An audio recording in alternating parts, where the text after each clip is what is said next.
And hello to all my Sagittarius friends. I'd like to welcome you in. My name is Scott Sagent, and today I'll be doing your free psychic tarot reading for December 2023. Now today they've dialed up something very special for Sagittarius. It is going to be set up in that storyline format, but they wanted to do a financial spread for you guys. So money is what it's all about in December. We're going to be telling a bunch of different stories for different Saggies going through different financial situations for the month of December. It is like a bunch of mini readings all in one. It casts a very wide net across the entire side of Sagittarius, and it allows me to be very accurate because we're telling so many different stories for different folks. Now, of course, at the end of the day, some people have told me that multiple stories do and will resonate with them, and that's okay if it does. But our goal, our purpose is to find your story that is all about you, and that's what we're going to do here today. They've asked that I conclude your reading with no extra spread at the end. I usually view that as a good thing. That means less information is more. It's almost like you guys are good to go. Get Sagittarius a little bit of financial advice here, a little money information, and they're good to go. Get them on their way with their December. We're going to do a Rune Stone though. That'll wrap us up, as well as do some moon cycles. We have a very crazy set of moon cycles for you this month. You do not want to miss it. That's going to be at the end of your reading along with homily. So we're going to get started right now, guys. The cards are already shuffled. I do that ahead of time to save us all a bunch of time. And now I'm going to bring you into my overhead so you can watch. We are live and recording. Okay, Saggy, these are my ritual cuts, cutting each deck into thirds. Back together, they go in a separate order. Satisfies the ritual aspect of tarot. Same procedure for personal private readings. It's just like you're here with me now, and you are. So any storyline spread, regardless if it's financial or about anything else, health, money, whatever, even just the regular ones, start with 5 cards. These are your base core 5 cards, arguably the most important. Today I'm using my bird deck. Lots of birds in this deck. We're going to need more cards in this. See how we are on the screen. I did not get my stop order from Spirit yet, and now I did. I know that because this gentleman is looking back inwards. That brackets me off, so it's a stop order there. Now I got to get the pairings together. It's going to be a standalone story there. And storylines do get a little big on my table. It takes up a lot of space, so I will be moving the camera around to show you guys everything up close and personal. Do not worry. That's one story there, and one story here. So we're looking at 3 different stories. Let's get some more cards to describe them. High Priestess over here is a major arcana card. It's going to get 2 to describe it. There go those 2. Over here we need to see if this queen is about a person. They say no, but that card's going to stay in the spread. We're using the energetic definition of that queen. We got 2 pip cards here, so they're just going to share 1 card on top of them, just like that. And coming down here we have the wheel card, which is a major arcana. That's going to draw 2 more. And that card's a pip, so that's going to stay the way it is. All right, so I have another court card that came up here with my knight, so I do need to do 1 more discard, see if that's about a person. They say no. Again, energy definitions all across the board here for my great Saggies. So I believe all the card work is done. Check my inverts real quick. We do have some blockages in a few stories. That's about a 60%. We'll see that momentarily. Same here, 67%. Then over here we're half and half. All right, so let me get my Oracle Angel cards for every story first. Every story gets 1 of those. That's going to help determine if we're our blockages, what our blockages look like, and so forth. So this story is now good. It's now a 50-50 distribution. Put it like that for the camera. Up here, though, we are now more than 2/3 blocked, or at least 2/3. So I'm going to do a discard to see if Spirit wants to upright the whole thing. They say no. It's actually exactly the way they want it to be. My Oracle Angel card will come upright, though, because I only read that one way. So all the card work is done, guys. Just a matter of showing you. We'll go with this one first. This will be story 1. Let's angle it this way so you can kind of see that cross-looking setup I did there. Story 1. Story 2, we're going to come over here. All the way running across here. And story 3. Story 3, our big one, will be for last. Save that one for last. Ending with Fork in the Road. Okay, Saggy, let's do it. Let's get to work and see what December has in store for my excellent, awesome Sagittariuses. Make some room for myself, spread it out. Here we go, story 1, guys. Story 1 talks about not having all the financial information right now. You may not be, probably if you're struggling here, especially nurturing, they're letting me know if you've been having a really hard time with money, especially like up here, like financial like stresses. and it's really been beating you up mentally, really mental anguish, stress, anxiety, that kind of stuff, this is probably your story here in story 1. They're letting you know here that you do not have all the information with my High Priestess. So there's just information you don't know yet. You don't know why you're going through this perhaps, or you don't know the underlying reason or reasons that this is happening to you, or how you're going to get through it. With the High Priestess, it can also be a card about college or higher education, learning something new. If that's the case, since this is financial, we don't want to be spending money on that now, because they're saying not now. It's inverted, so it's basically saying it's on a block. So I read that as not now. They do say that there is some new love coming in, though, attached to this story 1. Something new that some of you guys will be spending money on that you really love and really care about. Maybe it's your loved ones, because it is a love corner deal. It can be anybody close to your heart here, or just something that you really love yourself. So spending on that comes in good, but spending on college and like furthering education, they say, let's take a little pause with that one. They do bring in regeneration. So that is basically why this is happening to you, why you're going through this, and how you're going to come out the other side. We have regeneration. It's when the lava comes and it just spreads over the land, kills everything in its way, kills the plants, kills the trees, but it makes the ground very, very fertile for all that new growth. Well, that is what's happening to you. You're getting this slate clean, getting your plate clean, getting ready to rebirth this whole financial chapter of your life into something hopefully very good. So that's the process of what is going on. Sometimes you have to walk through the darkness before you can get to the light, and that kind of shows what is going on right now. Hopefully, if this is your story, we've given you a few pieces of good information here on how to move your money around, and basically you just got to bear the brunt of it. Just keep going. Keep surviving, keep going. You're going to make it through, and when you do, it is going to be a very beautiful regeneration. Very good. Story 2. Since we did talk about love, I do want to tell you guys too, story 1, we talked about new love up there. I do want to tell you about the chemistry tracking, because if you followed my videos for the last few months, you know I've been doing chemistry tracking. I am still doing those. I'm just not talking about it here today. It is going to be posted so that everybody can see the entire kind of printout, if you will, for all of the signs, not just yours. So you can check out yours, you can check out your lovers or your best friends or your moms or anybody else's to see who's kicking good with who. Okay, that's going to be posted on the Facebook page. It'll also be posted on my website, scottsagent.com. Let's get into story 2. Story 2, financial. They bring in inaction with Love Corner. Inaction with Love Corner. So to determine if this story is about you or not, not a lot going on in the Love Corner. I don't know if that means like your love pursuits, or if that means that there's not a lot of finances coming in from the group, from your significant other, or maybe people are not contributing as much or something like that, but it shows an inaction in the Love Corner, and of course this is a financial based spread. But despite that, we have good luck with my wheel card. So things are very fortuitous, things are working out in very interesting ways perhaps, and you just have an air of good luck kind of around you in the month of December. It's very good. It's letting you know that despite whatever inaction they're talking about here, it's fine.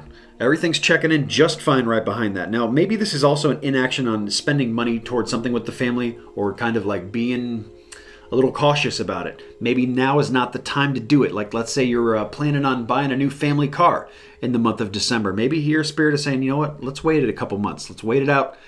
Put a little bit more in our savings first. Now is not the time. Could be something like that. So we have inaction in regards to family.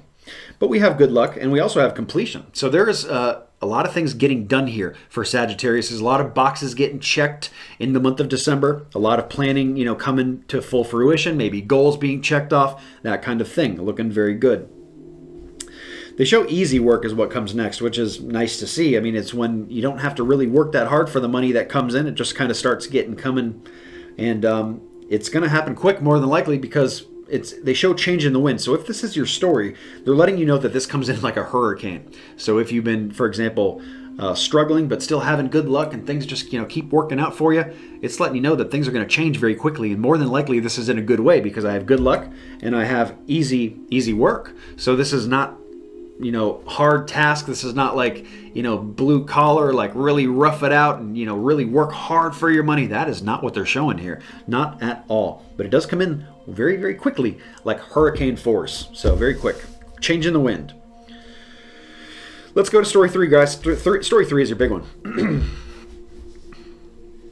Story 3, if you have been really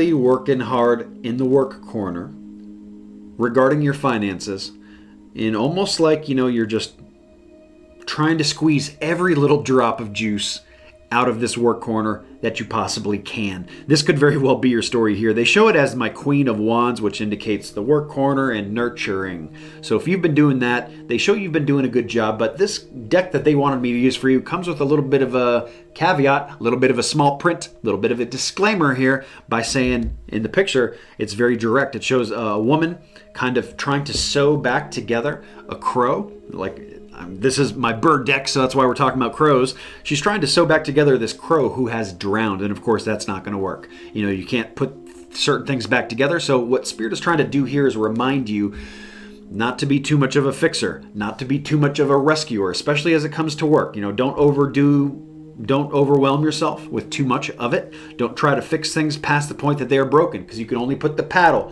on a dead body so many times. So if something is dead at work, leave it that way.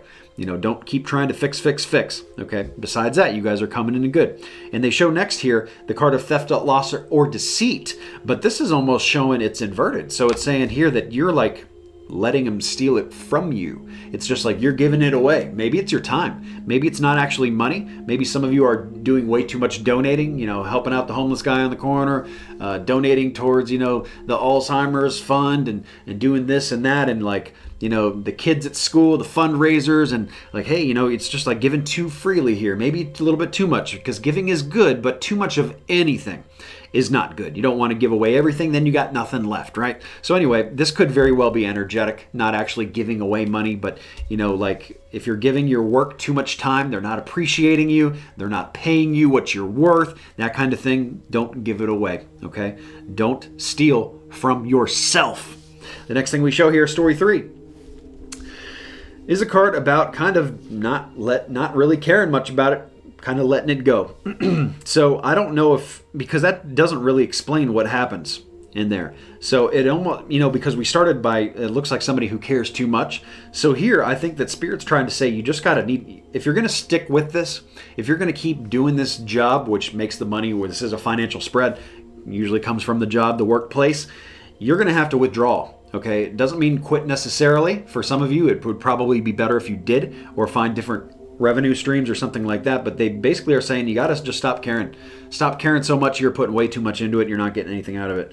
It's kind of like the don't give a crap card. And that's what they show here. And it's not describing what happened because of how it started in this story. So it has to be the advice. They're basically saying to withdraw and don't give too freely of yourself and your time, which we already talked about. The next thing we show here is There is broken social that's coming up here too. A very disconnected social life, perhaps, or social not getting along maybe with coworkers, or financial dramas and conversations within the home. I'm not sure where it pops up, but it shows social people not getting along. The chemistry is not there. The puzzle pieces are not fitting together. That's part of that story. The last thing they show is really, it's about going to war is how it ends. You're really going to have to put your foot down, put your best foot forward perhaps, and really kind of chop something out here. Whether it's leaving the job, looking for a new job, raising your prices if you do something that you're working for yourself, for example, or something like that. Do it better, find new ways, because they bring in fork in the road too. So not only do you have to go to war, because it is my war and chaos card and my 5 of swords, but it's like a fight. It's a struggle, and you are going to have to fight that fight. Otherwise, you know what's going to happen. You're going to be in this job. You're going to keep doing the same old thing. You're going to keep getting taken advantage of, selling yourself short, all that kind of stuff. We don't want that. They bring in fork in the road, so they're saying that this is a good time to turn. This is a good time to deviate from the plan, from the original plan of what you were doing. Okay, maybe what you're doing is not working out so well, and we need a new plan. So they bring in fork in the road to reiterate and push how strong it is for that this is a great time in December, guys, to do this, to take this fork in the road. So there we go with story 3. Let me grab that Rune Stone for you. One more swirl. They're already mixed up. And here we go. Saggy Rune Stone. Going to be this one right here. If you'd like to come. There we go. Got it. Hold it the right way for the camera. This is the Rune Stone of constraint. Constraint. So that is knowing when to hold them, knowing when to fold them. Okay, it's like really kind of being being sure about what you're doing. And of course, if we're talking in story 3 here, of course you want to be sure. You're probably way too comfortable doing what you already do. So you do want to be sure with this constraint here there before you make the next move into the fork in the road. Of course, easier said than done. But just as long as you're going through the process and you can take your time with it, that's your best option here. Just to show constraint, not just dive in the deep end, that you can't see the bottom of the pool. You dive in the shallow end, I guess I should say. You don't want to do that. And that is where constraint comes into play. So you want to be a little bit careful there in 3. Constraint here in 2 is probably because of how quick this can come in and how quick things can shift. So they just want you to kind of like make sure you're very aware, hyper aware of what is going on financially. And then story 1, constraint is waiting for the timing of this information to come through. You don't like struggling. Nobody does. You don't like having a hard time. You don't like not knowing what the puzzle looks like. Give me the box of the puzzle. At least it gives me a clue what I'm supposed to make here, what I'm supposed to make of this whole thing. And you don't have that. Okay, so having constraint is just waiting for the timing to be better. You're just going to have to wait a little longer. They do show a little rainbow in there, a little sun coming up, light at the end of the tunnel with the new love. So buying something financially that you really love, or finding some kind of new love, that's something, getting interested in something there. So there is constraint through all of them, guys. That's very good Rune Stone to wrap up with. It makes a lot of sense with your stories. Now we're going to cut away to your moon cycles and wrap up with homily. And when I say cut away, what I really mean is blast away.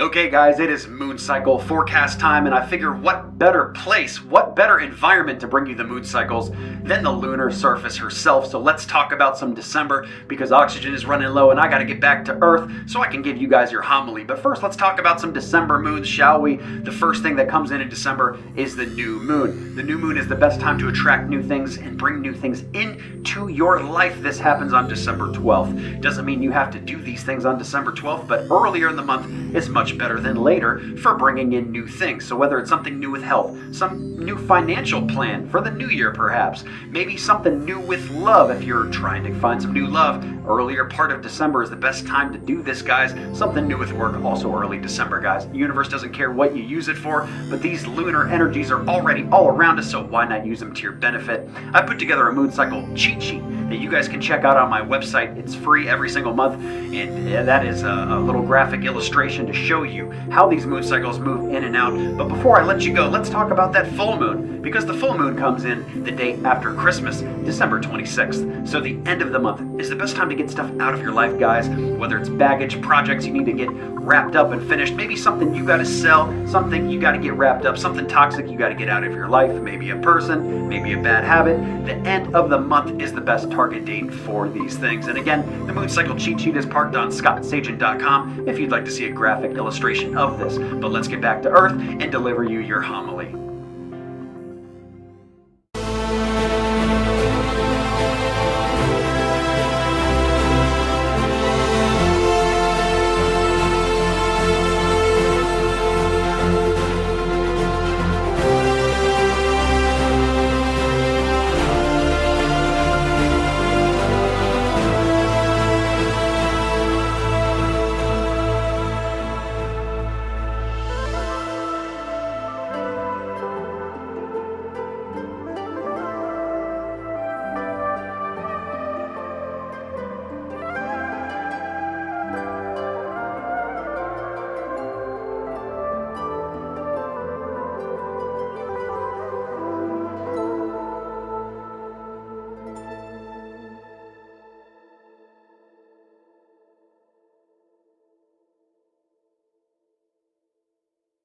All right, friends, welcome into your homily, December 2023 edition. My name is Scott Sagent, and the topic of this homily today is giving yourself the space to grow. And in the same way that outer space has no boundaries, it is infinite in every single direction, so are you as a spiritual sovereign being, child of God. The only restrictions that you have, that we all have, are the ones that we impose upon ourselves. So that's what we're going to be talking about a little today here. Stresses, anxieties, limiting beliefs, and of course, fears. These are things that we impose upon ourselves that hold us down and do not let our higher selves reach our full potential. And we can see real, true examples of this in the physical world. Because even though we're talking about spiritual here today, as above, so below, and there are physical, real world examples I can give you. The first one I'm popping up on the screen here, this is a picture of two basil plants. I got them posted right next to each other so you can see the size difference,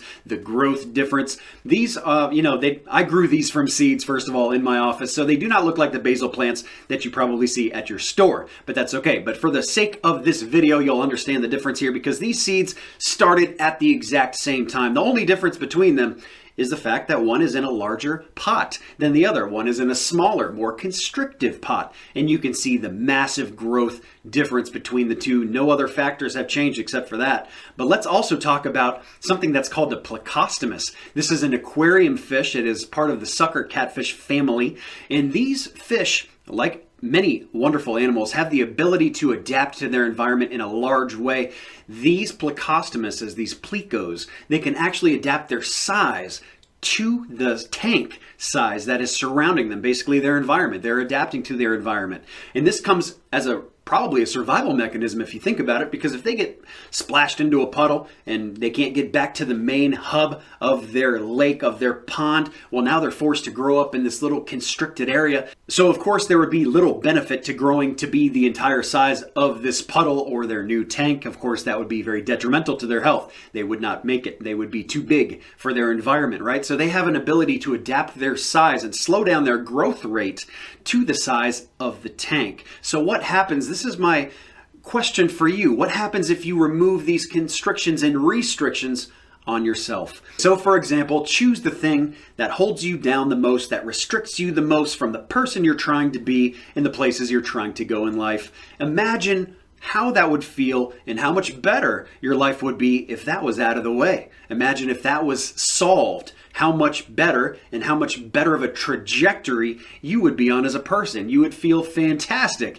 and you would feel like there's a big weight lifted off your shoulder too, and that there's maybe nothing holding you back. Well, this is all encouragement so you can go and attack that one thing, whatever that is. And of course, that is an inner game thing that takes some inner work, and that's not what this video is all about, but you gotta start somewhere. And the first thing you gotta do is bring awareness to the problem, and that is how you can start addressing it. How do I solve this problem? What are the things I can do? What is the inner work that I can do to get past this and live my best expansive life ever with no restrictions and giving yourself infinite amount of space?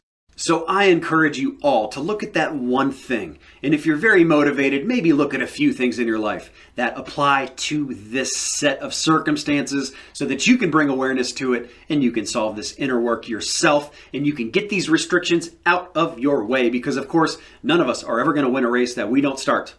None of us are ever going to complete a project that we don't begin. There's only one way to start it, and that is with you. So that concludes your homily for December 2023. I thank you so much for joining the readings. I hope you have a great December, giving yourself plenty of space, and I know you will. So I guess the fortune teller's right.